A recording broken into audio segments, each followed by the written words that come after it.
The following podcast is brought to you on behalf of the Saracens Supporters Association and is not an official product of Saracens Limited. Content provided voluntarily by our guests and contributors are of their own opinion, which may change over time and should not be taken as fact, particularly as the podcast hosts are regularly talking drivel anyway.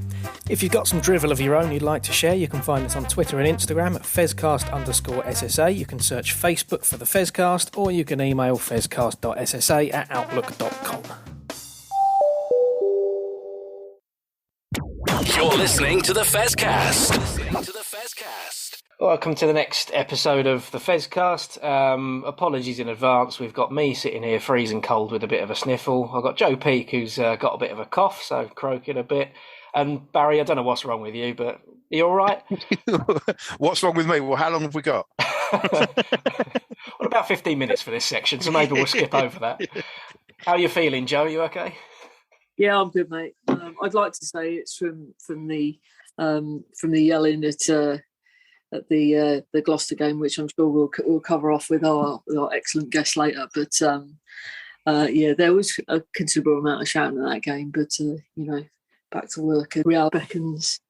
Nah, seems fair. Well, yeah, we'll reveal our guest towards the end of this section. Maybe we'll hang on to that one just to keep you in suspense a little bit. But we're going to start off talking about the men's match. But before that, myself and Barry do have to be slightly smug. Thanks to Socios, actually, both of us, by pure coincidence, won a little draw at the same time, and we had a bit of 100 Club hospitality for the Saracens men's match against Newcastle. And I personally was incredibly out of place. It was immediately obvious that I didn't belong there. But I think, Barry, you were a bit better than me, weren't you? Well, I wouldn't necessarily say that, but what I would say to our listeners is, if any of you get the chance to experience the 100 Club, go. Just do whatever it takes to get there, because it is such a wonderful experience. And in this country, we're well known for muttering under our breath and complaining about poor service, but the service we got from the staff there on Saturday was absolutely first class, and they really do make it an excellent day for anyone who's in that particular lounge.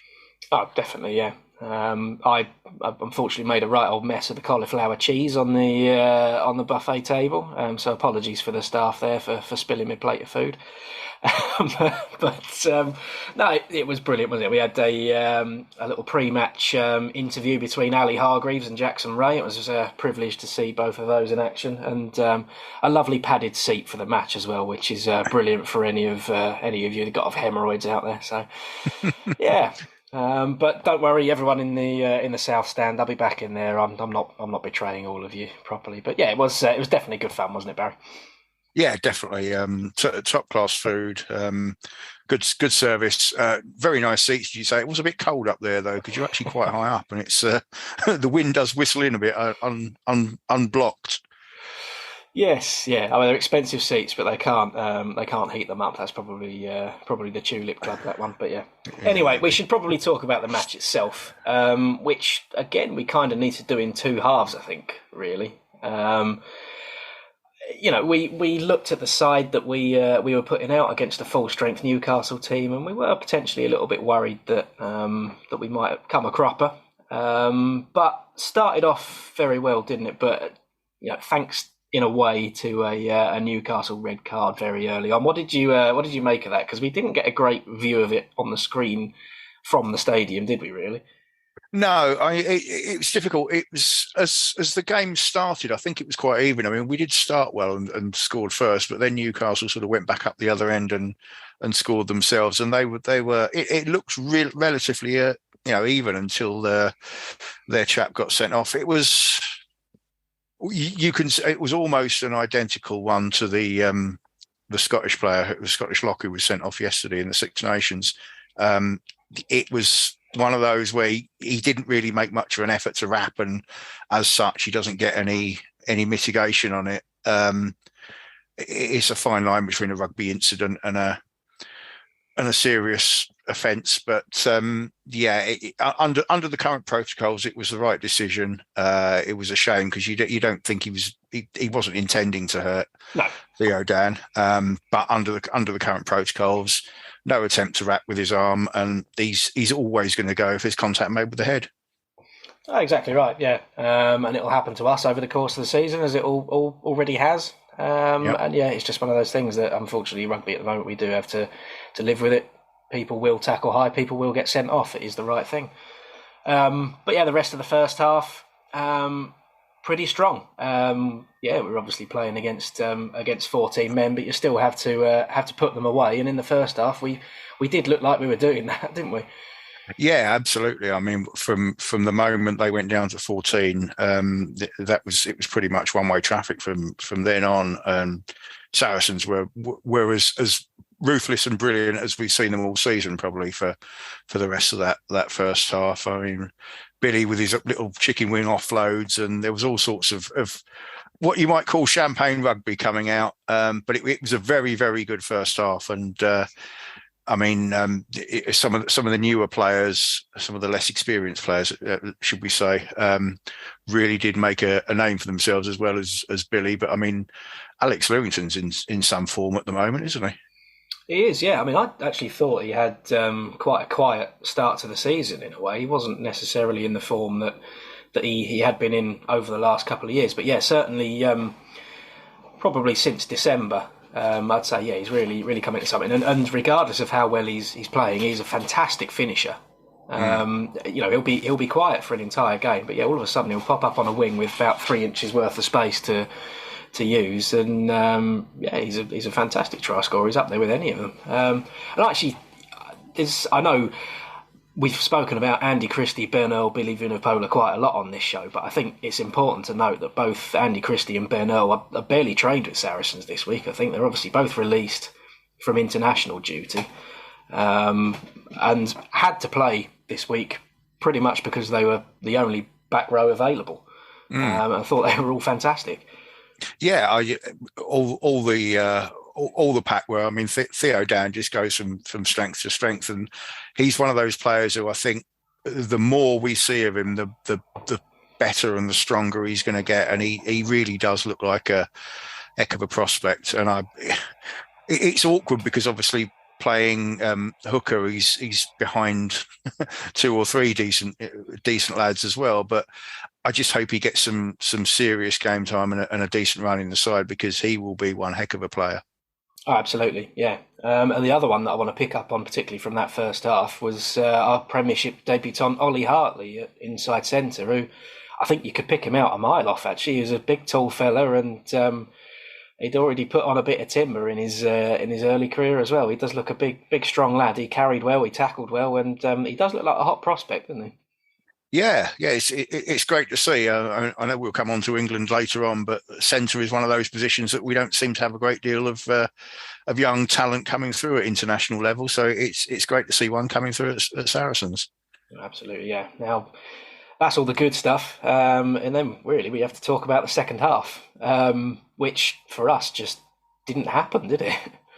No, I listened to Smalley, to part of Smalley's interview today, and he was quite scathing about them in the second half. He couldn't quite put his finger on exactly what had gone wrong, but he wasn't very happy with it. I think it was probably one of those things that they probably looked at it must be really hard not to mentally look at the scoreline and go, well, we're 29-13 up. They're down to 14. They barely had a look in since they've been down to 14, and we only just have to sort of turn up and coast for the rest of the game. And to be fair, we were quite comfortable for 20 odd minutes. It was only once we made the changes and things got a bit disrupted, and we went to sleep for that Adam Radwan try, which was very cleverly done, but it was still pretty naff defending, and there was a couple of players facing the wrong way as he took the quick line out, and that was it. Obviously, once he gets going, no one's really going to catch him. He's exceptionally rapid, but I think it was more a case of we just mentally switched off, and I think with a younger side, that's almost understandable, if not good. But it's one they'll learn from, and that is something that's easy to fix. You know, perhaps with hindsight, they should have had a bit of a G up with them with half time and said, you know, right, okay, forget that. Let's go out and win the second half. Because if they'd done that, they probably would have run away with it. But I think it was just one of those things of that they just switched off a little bit and took their foot off the gas a tad and paid the price. I mean, ultimately, it didn't really make much of a difference with a almost a makeshift team. Quite, we got the 5 points, and that was all we could possibly get out of the game. No, that's very true. And yeah, it's a bit of a cliche, but I think, you probably learn more from Newcastle making something of a comeback in the second half and us not hanging on, but having to make sure we didn't really slip up. Probably learnt more from that than if we'd have scored another 30 points and it would have been a rout. So it is how it goes. But yeah, like you say, 5 points. Cemented at the top. Sale have obviously dropped some points, and we're looking pretty good for, or pretty much guaranteed for top 4, and looking very good for top 2, and almost close to finishing top of the league as well. So it's looking pretty good with a trip to Sale to come. So yeah, not everything to like about our performance against Newcastle, but at the end of the day, a win's a win. I think we've probably covered enough of that as we can. So we will take a little break, and afterwards we'll have our guest on the show, who is Saracens women's second row powerhouse, Louise McMillan, who's going to be joining us from north of the border. So we'll be back in a bit. We'll bring Joe back in and we'll have a chat with Lou.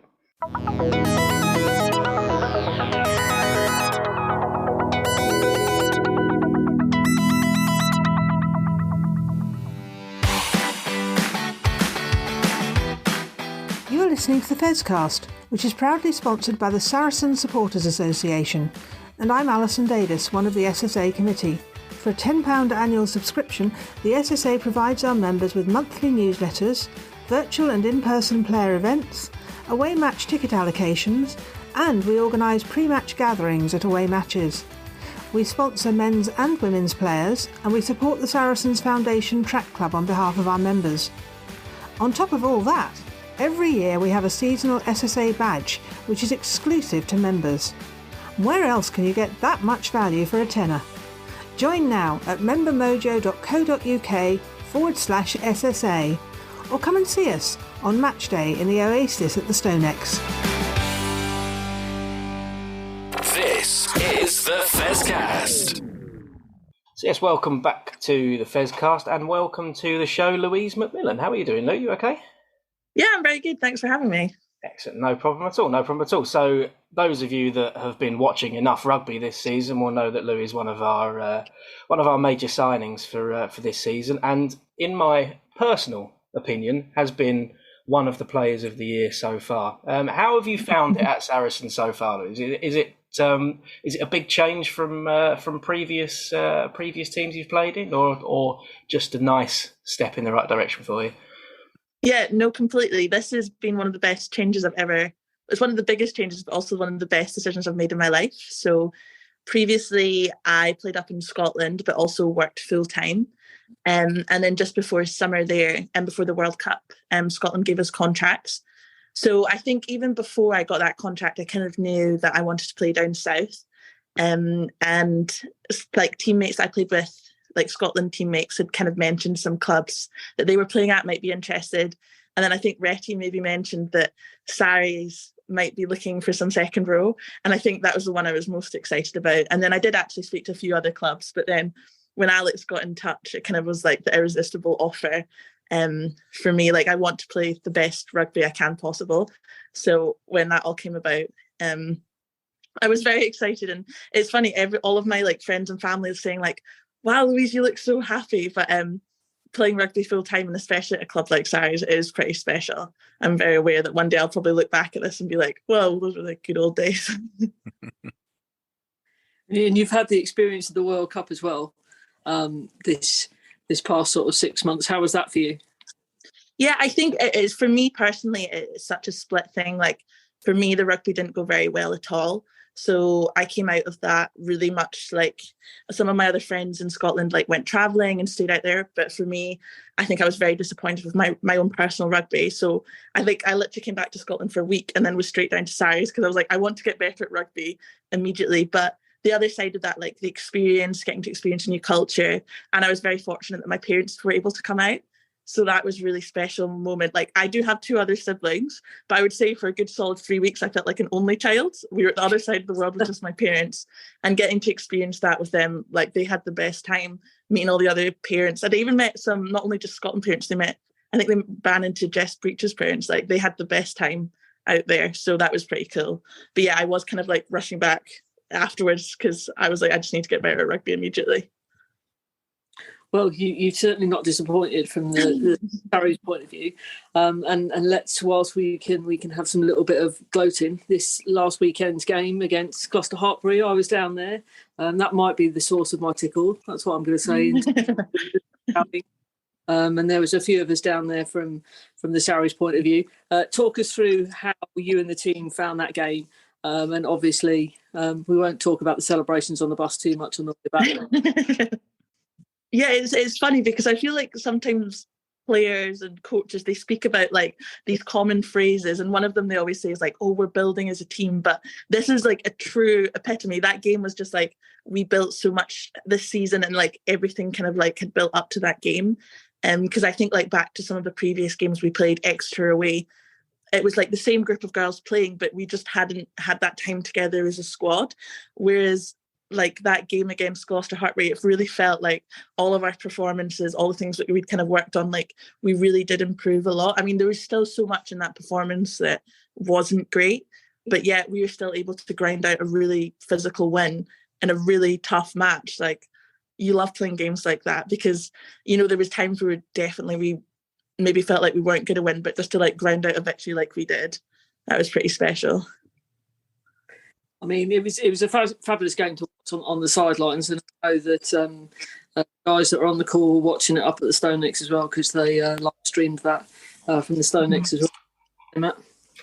Yeah, I mean, I had the privilege of being at the reverse fixture this season, so it's nice to see us get a bit of revenge, definitely. But I mean, to be honest, that was the question I was going to have, was, you know, how did it feel after the for the team after the loss to Gloucester-Hartpury? Did that factor into the match this weekend at all, or was it just a case of ignoring that and seeing it as another match? No, I think completely. The home fixture we were really disappointed with, and lots of girls saying, you know, that is not who we are as a team. I mean, I don't like to make excuses, but we were like, the team was kind of, when we last played them, I don't think we could have had a team-wide spread illness that we really, like, honestly, I've never felt that ill in my life. I've never once ever wanted to come off a rugby pitch apart from that game against Gloucester-Hartpury, because I was like, I physically felt like I couldn't keep my own head up sitting at the kitchen table that morning, never mind actually playing a game of rugby. But I suppose that was kind of special in the way that like lots of members of that team on that day weren't playing well, but still like turning up and playing. But I think that was a pivotal point where we were like, we have to not let this performance define us as a team, but still always like playing games, looking back and being like, we are so much more than that, and we have to prove and now make a statement that those performances are not us at all. And I think we did a good job of that at the weekend. Yeah, definitely. I couldn't agree with you more. And that comes off the back of obviously a well thought out win in the duel against Quins as well. London derby. What was your experience of playing that? Because again, similar to the Gloucester-Hartpury, we went to the Stoop and didn't have a great game or a good result there. So what was your take on the duel at home at the Stone Nicks with a record crowd? I know, yeah, that really felt a special day to be part of. Like, the record crowd was really something. It really felt like we just had, everything was on our side that day. Like, we had all the momentum even before we'd even played. Like, to have that much support, like a club team. Like, I've come from Scotland in the previous team where like you play a club game and the only people that are watching there, you know them all because they're friends and family. So to run out at a club game and have that much support is something really special, and it's not something I take for granted, but it really just felt like we had one up because of that huge level of support. But yeah, it was a really special game again. Like, we just played so well that first half, and again it just feel like everything clicked in kind of attack wise that we've been doing, and our defence was really good. And luckily for me, that was the game that my parents decided they were going to come down and watch, so they absolutely loved it. They were like, oh my goodness, I hope all your games are like this. So that was really cool. I was like, yeah, we get this many people to all of our games. We always play this well, Mum and Dad. This is my brand new exciting life. So yeah, that was a special one for me. Well, it must be a good omen then. If they can make it down to the end, we play Exeter at home, that would be also excellent. So we've got Sale at home this weekend. And then obviously I think there's a little bit of a break coming up, the Women's Six Nations. Obviously, you and us are all hoping that you'll participate in that as well. What's your thoughts then in terms of how you're focused for the next sort of couple of months? Certainly including the Six Nations, but particularly from a Sarries point of view.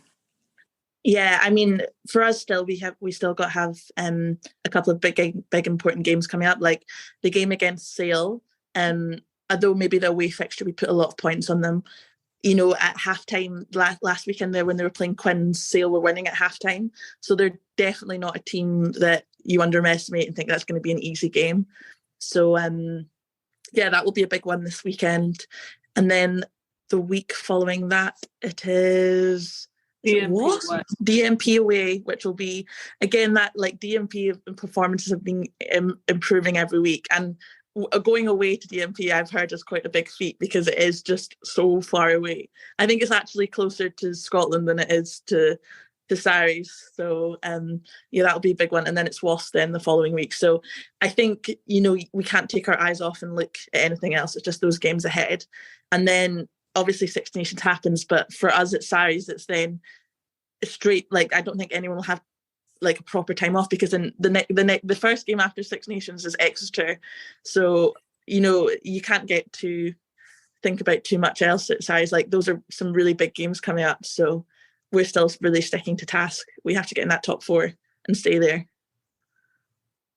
Fantastic. Matt usually has a standard question for people on this show in terms of your aspirations, hopes, particularly for you, as opposed to for you over sort of the rest of the season and perhaps even looking for beyond this season. And obviously, perhaps, hopefully coming back and playing for Sarries next year as well. Yeah, whenever I ask that question, there's one of two ways it goes. And there's only one person that's ever gone, this is what I want to do. This is where I see my career going. This is what's happening. Most people go, oh yeah, just we want to keep improving as a team. We want to do this.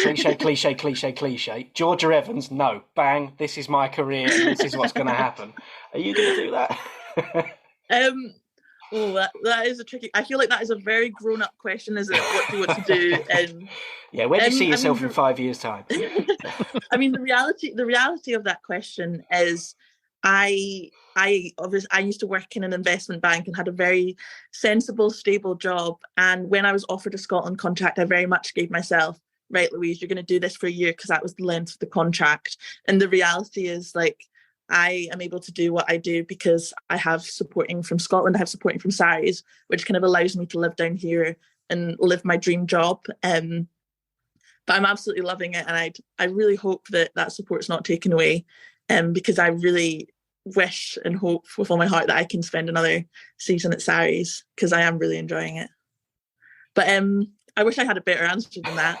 I mean, my reasons for moving to Sarries were very selfish, that I just wanted to play with the best girls that I thought in the league that could help me. So I want to stay here. I think from my side, yeah, fair enough. If they're helping you, great. But I think the team itself looks brilliant with yourself in it. You, like I said, you've been one of the players of the season for me. But Barry, what do you reckon? Investment bank or international second row? Well, if I was given the choice, I'd probably go for the investment bank because it's probably got a slightly longer career. But no, I mean, obviously you're at the right end of the country as well for a job in the city. Should you choose to go with that afterwards? But what I want you to ask, actually, going back to rugby in all seriousness, how hard will it be for the girls to keep focus? I mean, you said earlier that we've been building towards the Gloucester game away, and obviously that's come on the back of beating our local rivals the week before as well. And then it's Sale Sharks this weekend. Now, with all due respect to Sale, we played them a few weeks ago away, and one was 73-8 or something, was it? It was quite a one-sided game, judging by the look. How hard would it be for the girls to keep that focus and make sure that they don't mentally relax too much this weekend, do you think? Yeah, I mean, I don't think that's ever been an issue with Saris. Like, I've never during a week trained so intensely. Like, this is the most intense environment I've been in. I'm among some of the most competitive girls you will ever meet in your life. Like, little things, everything is just very competitive. Whether it's just a little game of handball in a warm-up session, it is like you were in the World Cup final of handball. So I don't want to shrug off the question, but I generally just don't see that as an issue. Like, I think what makes Saris so special is how much everybody cares about playing for Saris and how much everyone cares about winning for Saris. So I definitely don't think foot off the gas at all. I mean, it is to the point in the season where there is a lot of like sore bodies and tired bodies, but that just means that you just have to make sure that your like mind is switched on completely. Yeah, and obviously that'll be the tricky thing. But as you say, 2 more games, and then, well, it's hardly a break, is it, playing in the Six Nations? I mean, that must you must almost be thinking, oh, is it ever going to end? But it must be great to just be in that level of competitive rugby week in, week out. And I mean, I'm not, off the top of my head, I'm not sure exactly how your fixtures fall this year with Scotland, but. Is there one game in the Six Nations you're really looking forward to, assuming you're picked, of course? So our first game is actually England. It is England away, but they're playing it in Newcastle. So that's the first game to kick it off, and I think that will be a fun one. Hopefully, like you said, hopefully selected, and then hopefully playing against some teammates would be quite cool. That's basically a home match. Yeah, sorry, exactly. I'm not having that. And I think for me, it would be so cool to actually feel like I've gained so much, learned so much from Saris, and actually getting to put that into Scottish performance would be pretty cool. I think the Six Nations for the women mimic the men's games in terms of the home and away fixtures and actually the fixtures that they're playing. So I think there'll be some good and hard fought games there, and you could get some really, really good crowds, I think, as well for both the home and away fixtures. And obviously having the broadcasters take that up as well. I think the BBC are playing all the games again this year. So it should be a really good advert for the game in the break from the Premier 15s. Yeah, no, it's definitely a really exciting time to be involved in women's sport, full stop. But yeah, there's definitely just been so much extra support provided for Six Nations, which makes it so much easier for people to tune in and watch games if they're not able to come. So yeah, it's been a really cool time to be involved, especially in the Scotland setup. We play at Dan Health, which is a really nice size stadium for the sort of crowds we get. And like you said, we've got 3 fixtures at home this season, so that's quite exciting as well. Not a happy hunting ground for Saracens, so yeah, hopefully you do a little better there than we did recently. Actually, one thing I was going to ask, I mean, this, I don't have to phrase this right, but we've just come off the back of a game in front of almost 3,000 people at the Stonex. Another week you might be playing at at grounds. I mean, I was down at last year down at Twyford Avenue playing with Saracens playing against Wasps, and I think I was one of maybe 25 people there. Does it affect how you play the game in any way, having a big crowd behind you or a small crowd behind you? Or are you just able to tune out whatever's going on at the side of the pitch? Yeah, and I think it's funny when you say that, because when you're sitting in a stand, you're like, how could you tune this out? But when we were playing Gloucester-Hartpury, you would just be so focused on the match, and then something like there'd be a break in play, and then suddenly you were just very aware that there was just this loud noise coming, and actually there was quite a lot of people there. And the same when we played at Stonex, like you said, Quins, when there was 3,000 people there, and then suddenly you're walking back from a try and there's just this huge cheer, and it's like, how did I not hear this before? No, I'm quite good at tuning it out, but yeah, I know it was quite special to have 3,000 people there, but yeah, that's fair. I did tune out a little bit. That's good. But sometimes I guess if there's a few thousand people, it's just one general noise. Whereas if you are playing at a ground where maybe there aren't quite as many fans around, and you can hear one angry person, I'm guessing that's just as bad sometimes. No, I'm definitely like at the start of my career with playing Scotland games. I used to be able to hear my own brother, his own voice. I could pick him out just shouting his voice off. To be fair, he would normally at the end of one of my games lose his voice because he just shouted so much. But yeah, things have definitely changed since then, and I cannot no longer hear my single brother just shouting. Oh, that's fair. We'd obviously rather you played in front of thousands of people rather than dozens, which is definitely good for the game, certainly. And Matt, I thought you were going to ask there about thoughts on the announcement of where the Premier 15s final was going when we started talking about stadiums for a minute. Well, I didn't want to say much. Yeah, you'd think. It's good I've got Jez on here because I suspect that there'll be a Jez rant. Yeah, he's on holiday. I should have said that right at the start of the show that he's having another week off. But no, actually, yeah. I mean, how does everyone feel about the announcement of where the Premier 15s final is going to be held? Obviously, at the home location of the side that is not top of the table at the moment, but or are they top? They had their game. This is all very confusing now because they had their 5 points given to them after the Wasps game was cancelled. So I suppose they are top now, but. Yeah, potentially a home fixture for a possible finalist. Interesting. Yeah, I don't know. And I think, obviously this is my first season playing in the league, but some girls kind of saying that, like, they've never played or like wanted to play at Sarries and that's not been an option. And now Kingsholm is. But I mean, for me, I absolutely loved playing there every weekend. Like that was I've got nothing but good memories playing there. So I think it'd be, another good game there. I mean, for me, the stadium, like, it did feel like one of my friends came to watch, and he said, it did feel like wherever he sat, he moved around a couple of places, he sat in enemy territory. He was like, but for me, I didn't even notice that. So I just thought it was a good game, and I enjoyed playing there. So you'll no doubt have heard of the Shed, though. Yes, yes. I don't think there was anyone sitting in the Shed when we played. Yeah, but I have heard that it rattles and gives people goosebumps. I think there might be if the two sides if that was the final. I think the Shed might be a bit more occupied this time, but never mind. We'll all try and get down and support you. Absolutely, yeah. I think it'd be hard push to drown out the Shed though, so we'll see. We'll have a go. We'll take Jez with us. Oh, that'll help. I feel like I may have let down some of my teammates there because I know that some of the girls definitely had much stronger opinions on it there. But yeah, I mean, we've memories playing there. we've seen some of the public opinions, so what some of the private ones are is probably not for us to to discuss. But yeah, one day the final might be held at the Stonex, but yeah, we shall see. Well, look. What we need to talk about now, I think, is a bit of Six Nations rugby. And I think, Louise, because you're here, we probably need to talk about Scotland. Because they've been a bit of a breath of fresh air in this Six Nations, haven't they? Oh, completely. And as a Scotland supporter, sometimes it is exhausting supporting the men's team. I mean, you could probably say that about the women's team as well. But speaking as someone as a supporter of the male team as well, like, there's definitely been years of Six Nations where, it's just disappointment after disappointment. But like you said, it's so nice to support a team that are just playing a brand of rugby that is so exciting.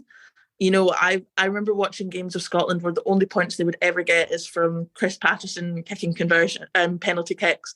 And it was just whatever Scotland scored was always a multiple of 3 because that's the only way they got points. So it's really cool now to be a supporter where they're actually playing really exciting rugby, like the most exciting rugby to watch. I'm glad Jez isn't here to talk about Finn Russell. Is that right, Barry? Well, I was just thinking, you're sitting there saying it's been a few barren years as a Scotland supporter. As an England supporter, could we possibly have the Calcutta Cup back at some point in the near future?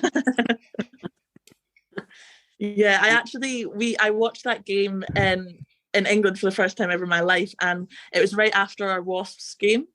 So we just stayed in the Wasp clubhouse because it was literally we didn't have enough time to get back to our side of London. So I just stayed with some of the Sarries girls, and I actually made a bet with Kelsey Clifford, our young prop. She was obviously supporting England, so I actually won myself a steak dinner on her. So I was very happy with that performance. hope she's paid up. Has she delivered on her bet yet? We haven't had a chance to yet, but I think she is going to take me for that steak dinner. She did offer that we could bet on the reverse fixture for the women, but I said I don't think I'm actually allowed to bet on my own games, so I will just accept her steak dinner. That's fair. Now, I don't know if she actually listens to the show, but Kelsey's mum certainly follows us on Twitter, so maybe we'll have a little push for for that to be paid up. Did you manage to watch the game against France, Louise? What did you? We'll get the controversial bit out of the way. What did you think of the 2 red cards then?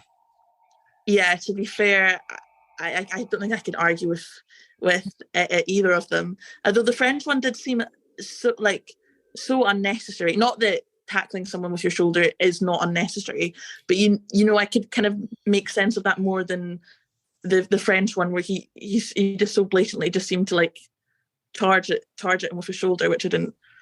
Yeah, he just seemed to sort of launch himself like a sort of like some sort of ground to ground missile almost, didn't he? Yeah. Sort of tried to. But I mean, not that I ever approve of head-on-head contact, but when the Scotland red card came, I was like, well, this game is going to be an absolute disaster.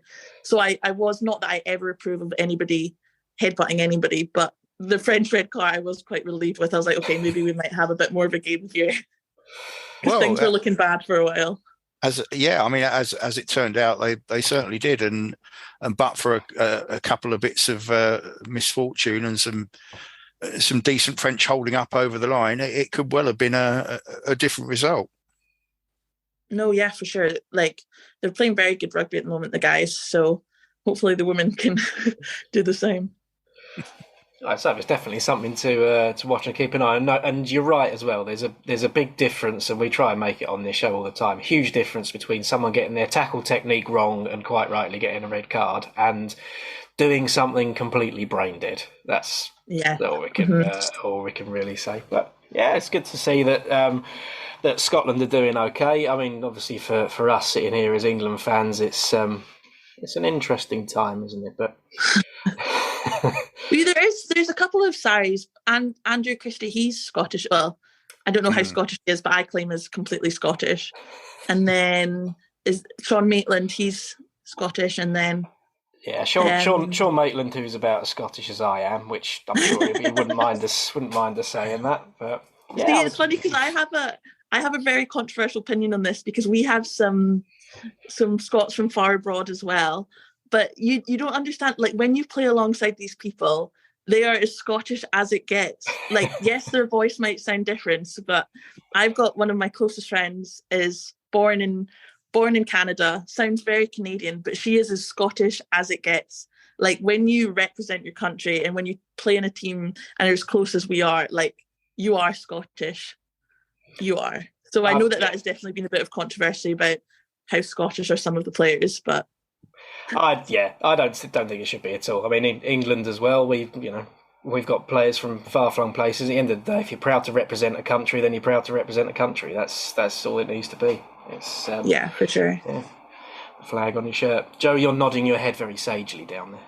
No, I agree. Let's face it, that's in teams across the world, isn't it?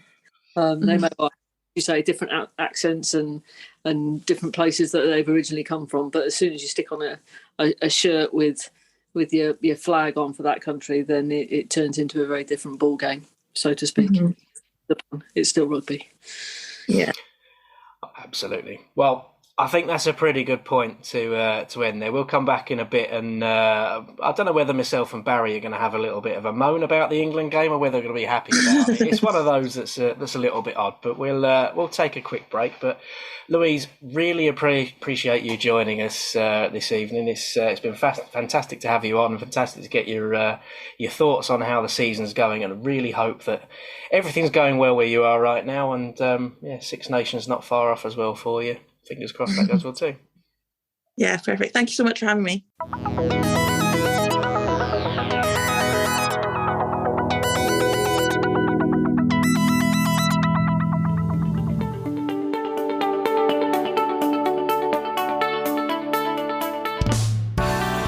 Hi guys, I'm Alex Linton and I'm a proud Loose Heads ambassador. I'm Sydney Gregson and I'm a Loose Heads ambassador. We're a rugby mental health charity working to tackle the stigma.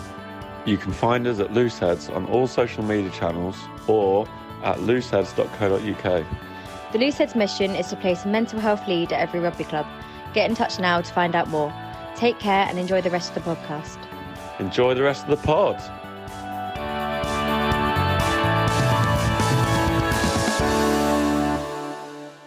This is the Fezcast. Well, welcome back to the final part of the show, and thank you again to Louise McMillan for that. It's a privilege to have a chat with her. Look, we obviously need to talk about the other Six Nations game, but we haven't talked about Ireland against Italy, and I'm not going to bother because I didn't see any of it. So we'll just talk about the Wales England game, which at one point it looked like wasn't going to happen at all. Obviously glad that something has got sorted there, but two sides in pretty poor form, playing a match that was played. It looked like it was played by two sides in pretty poor form. That's all I can really say, to be honest. What do you think, Barry?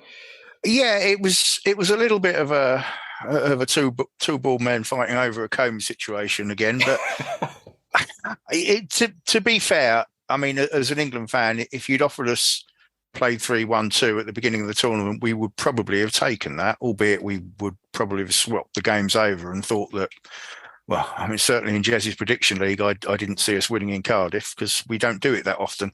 But, we would have taken that, and it wasn't the world's worst performance, and it's always nice to get a win in Cardiff. I mean, it's the first one for 6 years, I think. So it wasn't the best of games, but sometimes the result does make it worthwhile. Yeah, sometimes a win's a win, isn't it? The talking point, as it always is with England, is our number 10. Joe, Owen Farrell right now. Well, I don't think he was at the top of his game at the weekend. I'll be brutally honest. There's always going to be that everlasting conversation about whether you pay him at 10 and whether you pay him at 12. And I know that our esteemed colleague Jez will have his own opinions about that. You've got to hand it to him. He's a fantastic player. And when he's playing for Sarries, he's just pulling all the strings all over the park. I wonder whether the scheme of play with England doesn't necessarily suit Owen at 10 there, and maybe Borthwick will, that just needs a couple more games to land and see if that changes or not. I think there's probably just a little bit more experimenting to do, and whether Owen at 10 is the answer, I'm still a little bit undecided. I'm being brutally honest. There's a fella at Sale who's just come back in from an injury, and him at 10 and Faz at 12 has worked well for England over the years. So might we see that again in the next game? I don't know. I can't really see into the mind of Mr. Borthwick, but it wouldn't really surprise me too much. No, I agree with you, Barry. I agree. Yeah, I'd have to say I agree as well. We'll talk about the positives of how Owen Farrell played on Saturday, because they were some. The social media comments are either that he's the worst player in the world or he's the best thing since sliced bread. But in defence, Owen was superb. He put in more tackles than any back in the game. He marshalled the defence superbly. All 17 of the tackles that he made were done with arms. They were done low. So no one can say anything about that. The attack looked slow. That's not necessarily his fault. Now, I know Jez would say, he chucked the pass for Watson's try, but he's a fly half. Of course he chucked the pass for Watson's try, because that's what fly halves do. Off the tee, he wasn't very good at all. And I didn't actually realise this season as a whole, his kicking is down at 70%. And in the Six Nations, he's at 44. which for your kicker, any other game except Wales, we'd have lost, I think, and it would have been down to missing kicks. Barry, what's the answer? What do we do? The hard thing for Owen is he set his own standards so high that 44 looks awful. To be fair, it wouldn't look brilliant for any fly half, but his kicking stats are normally up in the 80s, and they have been for a long time. So yeah, when you make that comparison, but you're right about the tackling. He made as many tackles as Talupi Faletau in that match, who is a back row, for heaven's sake. He actually had a better tackle record than Faletau in that game. That's how good Owen was on defence. And for the other chap who's played at 10 rather for England this season, he wouldn't have made 17 tackles. He wouldn't make 17 tackles if he played for a season, let alone one game. So I thought Faz had a good game until it came to the kicking, and then it was poor. But he's a class act. Saracens look a better side with Owen playing, and England do as well. So I hope that we were saying it might be maybe George Ford will come back. I hope Borthwick finds a way to keep Owen in the side, because we are going to need his experience and his leadership in the next two games. I think so too, and I think it says all really when the first, well, not the first critic, but the biggest critic of Owen after the match was Owen himself. I didn't actually see the interview at the time, but he basically came straight out and said, "Yeah, it wasn't good enough." Which obviously you hope anyone that hasn't had a great game would be able to come out and say. But he's the captain. He could have done the cliche that I've mentioned before and sat there and talked about the team and deflected from himself. But no, he was big enough and ugly enough to be able to front up and say, yeah, he didn't have the best day. And he will have better games of rugby. But yeah, I think once again there's too much reactionary behaviour going on. If Steve Borthwick decides to change it for the next game, then he decides to change it for the next game, and we get to have a look at something else. But yeah, I think Owen still definitely has his place in that England team. He just he'll be doing an awful lot of work from the tee this week, won't he? Yeah, we know enough about Owen at Saracens to know that he's probably not actually left the training field at Penny Hill Park yet. He's probably still kicking now as we speak in the dark, and hoping and praying that they go through the posts. But no, he'll work on it. Everyone's entitled to an off day. I think even professional sportsmen at the highest level can have an off day. And as I say, his all round game was decent, if nothing else. If he'd kicked those, we wouldn't be having this conversation. We wouldn't be saying, oh, he was a bit slow in attack and he was a little bit this and he was a little bit that. We'd be saying, what a brilliant performance. So literally that is the difference. And that's something that he's done regularly year in, year out for England and Saracens, and he will do again for both clubs, I'm sure. Absolutely. It's the curse of playing in a specialist position, isn't it? I mean, if you've got a hooker, for example, who, he could put in 25 tackles and score 2 tries, but if every single one of his line-outs is wonky and they miss them all, that's what he'll be remembered for. And exactly the same with a fly half, or well, not necessarily a fly half, but if your kicker in the game is missing more kicks than he's scoring, it's the bit that's going to be picked up on. But we move on. How, Joe, how do you think the last 2 games in the Six Nations for England could go? Well, they'll either win or lose. There's the option. I really hope might draw. I hope we draw both of them next. Well, I think there's some improvements to be made if they're going to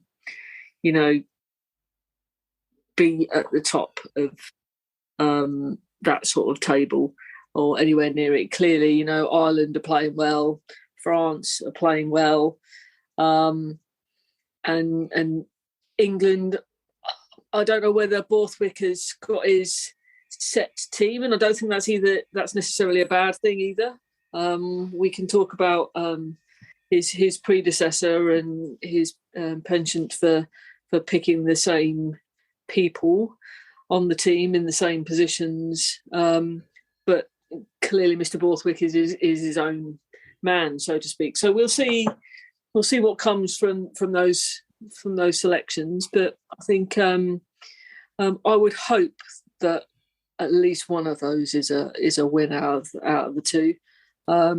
They've got the capability, they've got the players there. It's just getting them all gelled together, I think, and linked up, and hopefully we can see some really good performances all the way across the park. So we haven't got Jez whinging about any of the players. You feeling the same, Barry? Yeah, I'm almost tempted to say that we played the games that had some pressure on, and it's almost a free hit against France and then Ireland, particularly against Ireland. I mean, absolutely no one expects us to go over there and win.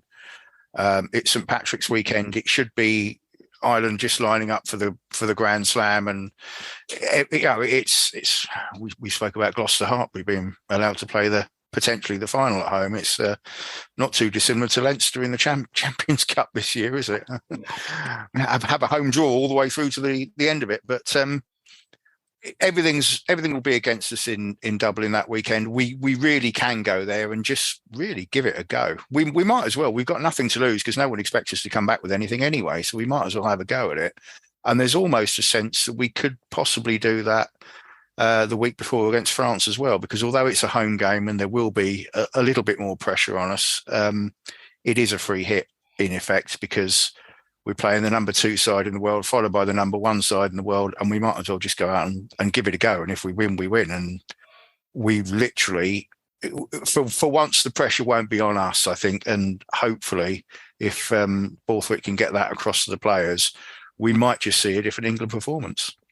Yeah, and there is a scenario. You know, we're a couple of weeks' time. We've got France at Twickenham, and you think, right, okay, we'll play that game, chuck it about a bit, score a few tries, bonus point win.